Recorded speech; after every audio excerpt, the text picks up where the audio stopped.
Bom dia, mercado! Aqui é Thomas Franco e este é o Morning Call by Futuro Invest de hoje. A quarta-feira, 8 de julho, começa com uma herança mista, mas com um investidor mais defensivo.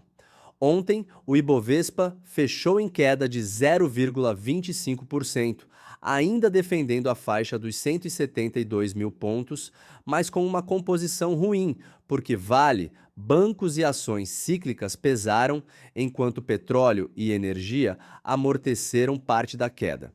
O dólar à vista voltou a ganhar força e terminou perto de R$ 5,15, em alta de 0,41%, reforçando a busca por proteção cambial. Em Nova York, o sinal também foi negativo, com o SP 500 recuando 0,45% e a Nasdaq caindo 1,16%, pressionada por realização em tecnologia, semicondutores e inteligência artificial. Para a abertura de hoje, o ponto mais importante é entender que não parece ser um dia de queda linear e indiscriminada, mas sim de pressão vendedora seletiva. O petróleo mais forte deve dar sustentação para a Petrobras e para o bloco de óleo e gás, porque o Brent fechou ontem acima de $74 por barril, em alta de 3,01%, e na madrugada passou a trabalhar perto de $76, refletindo tensão no Oriente Médio e risco de oferta. Só que essa mesma alta também carrega uma leitura ambígua, porque melhora a receita esperada das produtoras, mas pode incomodar a curva de juros global se o mercado enxergar um choque de inflação de energia. Por isso, a B3 tende a abrir com um equilíbrio delicado entre força em commodities energéticas e cautela em bancos, varejo, construção, educação, tecnologia local e empresas de duration longa. No exterior, os futuros americanos entram perto da estabilidade, sem direção única, com o futuro do SP 500 praticamente de lado. Nasdaq sem levemente positivo e Dow futuro um pouco negativo. Na Ásia, contratos futuros de Nikkei, Hang Seng e China. As 50 mostram alguma recuperação, mas não o suficiente para limpar o ruído global, porque o investidor segue calibrando realização em tecnologia, avanço do petróleo e espera pela ata do FOMEC. O minério de ferro terminou perto de $98 por tonelada, com baixa leve de 0,28% e segue passando uma mensagem fraca para o complexo metálico. Isso tende a limitar o apetite por Vale, siderúrgicas e nomes ligados à China. O Bitcoin, em torno de $62.900, também não assumiu papel claro de proteção, ficando praticamente estável e mostrando que o fluxo ainda prefere liquidez tradicional quando o risco geopolítico aumenta. Na agenda, o dia começa com vendas no varejo no Brasil, às 9 horas, dado importante para medir a força da demanda doméstica. Se o número vier mais forte, a leitura imediata pode ser de atividade ainda resiliente, pressionando os DIs e reduzindo o espaço para fechamento da curva local. Se vier mais fraco, o mercado pode reforçar a tese de desaceleração gradual. Depois, às 11 horas, os Estados Unidos divulgam estoques no atacado, com expectativa de avanço de 0,3%, abaixo dos 0,6% anteriores. Às 11h30, sai o estoque de petróleo bruto da Agência de Energia Americana. E esse dado ganha peso adicional hoje, porque qualquer queda surpresa pode alimentar ainda mais o prêmio do Brent e sustentar produtoras de óleo e gás na B3.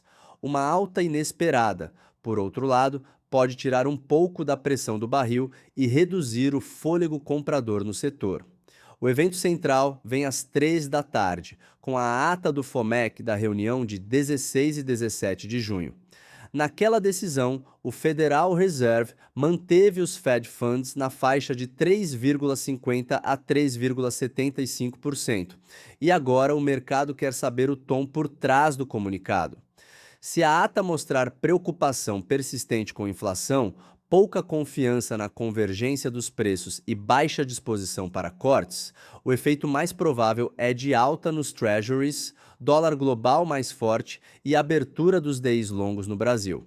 Esse seria o cenário mais difícil para a bolsa local, principalmente para setores alavancados ou dependentes de valuation mais esticado. Se a leitura vier mais equilibrada, reconhecendo desaceleração de atividade e risco menor de inflação, pode haver alívio no câmbio, fechamento parcial da curva e alguma recomposição de risco na segunda metade do pregão.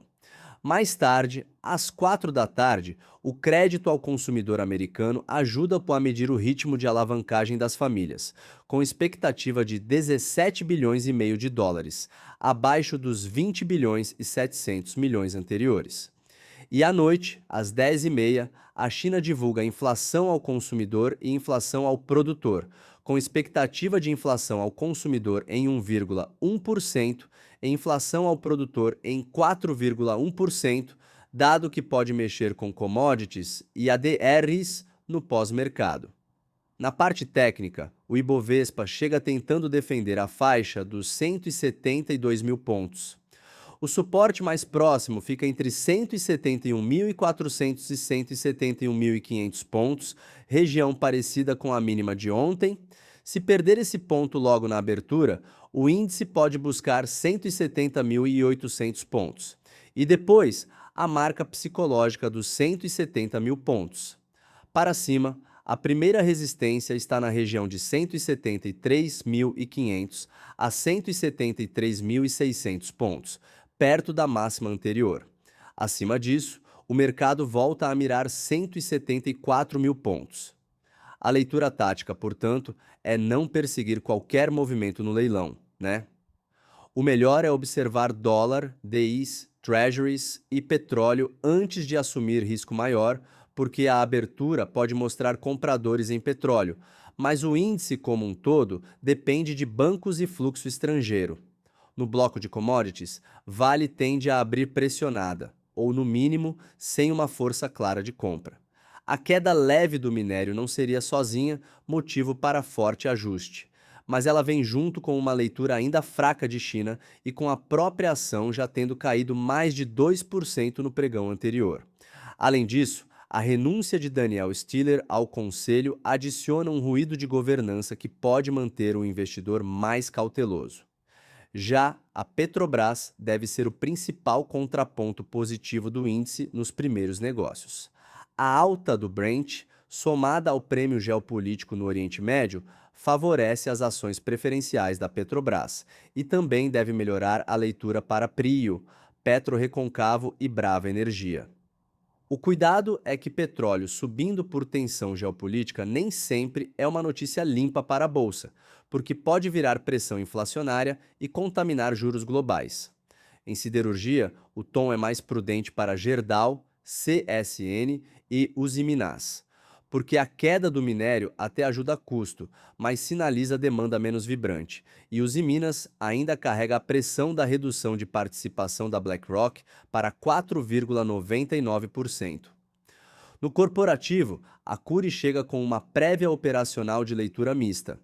As vendas líquidas somaram 2 bilhões e 50 milhões de reais, queda de 9,5% na comparação anual, enquanto os lançamentos chegaram a 2 bilhões e 260 milhões em valor geral de vendas, alta de 1,4%, a geração de caixa positiva, perto de 145 milhões de reais no trimestre, deve limitar uma interpretação mais negativa, mas o mercado pode focar primeiro na queda de vendas e na velocidade de vendas mais fraca.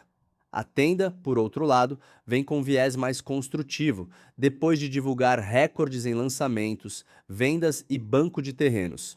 Foram 17 projetos lançados, com 1 bilhão e 770 milhões de reais em valor geral de vendas, alta de 59,1%, além de vendas líquidas de 1 bilhão e 400 milhões, avanço de 17,2%. Esse tipo de entrega pode atrair fluxo tático, especialmente se os juros não abrirem demais depois da agenda americana. Ainda no radar de empresas, as ações preferenciais da Raizen tendem a seguir pressionadas, porque a redução da fatia do fundo soberano norueguês para 4,47% da classe preferencial reforça a percepção de fluxo vendedor num momento em que a companhia ainda digere reestruturação, prejuízo elevado e revisões de recomendação por bancos. As ações preferenciais do Banco Pine podem ter reação pontual positiva depois da aprovação de 69 milhões de reais em juros sobre capital próprio, equivalentes a 27 centavos por ação, com data base em 14 de julho e pagamento em 22 de julho. É um evento de impacto limitado no índice, mas pode atrair fluxo tático de quem busca proventos. Em resumo, o dia pede seletividade e disciplina, porque o mercado entra dividido entre petróleo forte e juros sensíveis, entre agenda americana pesada e suporte técnico importante no Ibovespa. Para a carteira, faz sentido manter proteção cambial parcial, não aumentar exposição em nomes de beta alto antes da ata do FOMEC e separar claramente empresas que se beneficiam do choque de petróleo daquelas que sofrem com juros mais altos. Hoje, mais do que tentar adivinhar o índice, o investidor precisa respeitar o fluxo e comprar apenas onde houver fundamento, preço e timing trabalhando juntos. Este foi o Morning Call da Futuro Invest, o seu guia diário no mercado financeiro. Até amanhã, pessoal!